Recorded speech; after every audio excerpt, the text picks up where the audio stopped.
কি সুন্দর একটি দৃশ্য। দেখুন, একজন ভদ্র নারী এক ঝাঁক গরু নিয়ে কিন্তু ওনার গন্তব্য মানে বলা যায় বাসায় ফিরছেন। আর এই সুন্দর দৃশ্য কিন্তু আমাদের পার্বত্য অঞ্চলে দেখা যায়। আর বলে রাখি, আমাদের পার্বত্য অঞ্চলে কিন্তু পুরুষ থেকে নারীরা অনেক এগিয়ে, সামাজিক পাশাপাশি পারিবারিক সব দিকে। তার কারণ হচ্ছে যে এই সামান্য দৃশ্য দেখে আপনি বুঝতে পারবেন একজন নারী সেই সকালে গরু নিয়ে পাহাড়ের গহীন জঙ্গলে চড়াতে গিয়েছে, এরপরে সেই গরুগুলো নিয়ে আবার বাড়ি ফিরছে।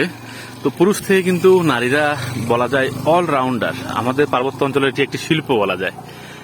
তার কারণ হচ্ছে যে এখানে আপনার যারা নারী তারা যেমন রাধে তেমন কিন্তু ঘরও বাঁধে বলা যায়। সব ধরনের কাজ, রান্না বান্না, বাজারে গিয়ে বাজার করা অথবা বেচা কিনা, পাহাড় থেকে বিভিন্ন শাক সবজি নিয়ে যাওয়া, সব কিছুতেই কিন্তু তারা এগিয়ে।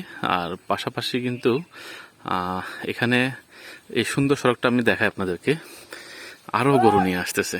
খুব বৃষ্টি হচ্ছে কিন্তু খুব সুন্দর দৃশ্য।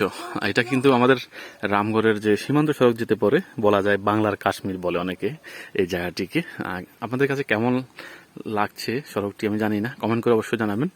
আমরা বৃষ্টির মধ্যে আটকে গিয়েছি, তাই এখানে দাঁড়ালাম। রিমঝিম বৃষ্টি, গরু নিয়ে যাচ্ছে। তোমার নাম কি? সে তো কথা বলছে না। দেখেন অনেকগুলো গরু। তো সুন্দর দৃশ্য কিন্তু এই বৃষ্টির মধ্যে কিন্তু এই সুন্দর দৃশ্যটি আমি ধারণ করেছি। আমার কাছে খুব ভালো লেগেছে। খুব বৃষ্টি হচ্ছে, আমরা একটু সামনে যাব ভাবছি, কিন্তু এখানে যেহেতু দাঁড়িয়েছি একটা সুন্দর দৃশ্য তুলে ধরার চেষ্টা করেছি। খুব দারুণ দৃশ্য কিন্তু।